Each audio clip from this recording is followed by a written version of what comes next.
My one-on-one family, una welcome to today's gist. As e dey hot, na make me carry and they can't give una like this.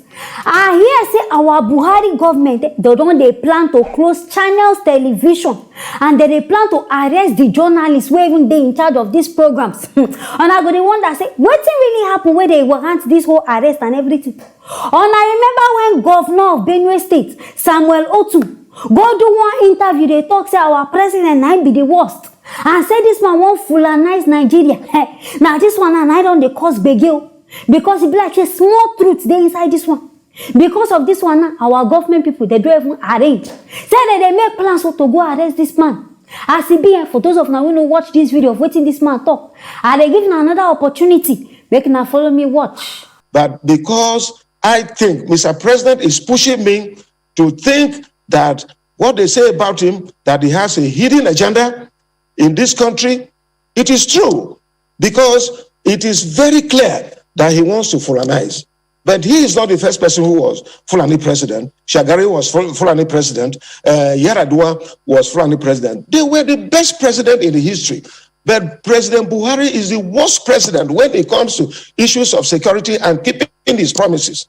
Go back and check in 2015. What did he say? Human rights issues. He talked about press freedom. He talked about the economy. He talked about corruption. He talked about security. Tell me one thing that Mr. President have achieved.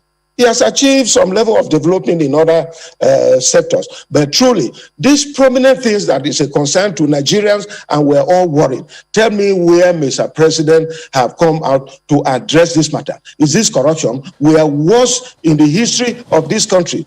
Hey! On a see where this interview don't land them, these people. It don't land them, in fact, inside serious begging. Because according to National Broadcasting Commission, they don't consider, say, this news, what these people do, say, they anti-government. This one means, say, what it dey against the Nigerian government. And say, they speak against Buhari, I can't they wonder. Since when talking about Buhari don't turn to problem? Since when talking about the government, because if you do bad thing, when people come outside, can't talk, since when that one turn to crime again? Because this one now, it don't turn to another thing. Say they go arrest the people who even anchor this show. It don't reach this whole level. Because me, I know they even expect say it go reach this kind of level.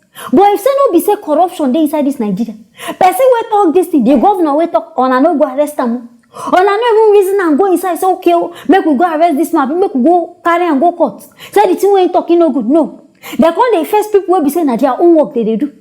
People will be say they employ them, say they give news by their own self. Now them they come they decide say they won't go carry. But anyway, channel I don't know be a lawyer and I go call. I be na who na go call. Because people like say this matter now they don't talk and say they want someone who na go Abuja. So make na they prepared because this one Buhari don't mean you now. He don't carry this na matter for her and anyhow when I want job he go check on our table. But anyway, those of now when they talk about if like say we go dey very careful because now if you talk anything bad, na arrest. And if not be arrest, na closure. May God help us inside this Nigeria where we did.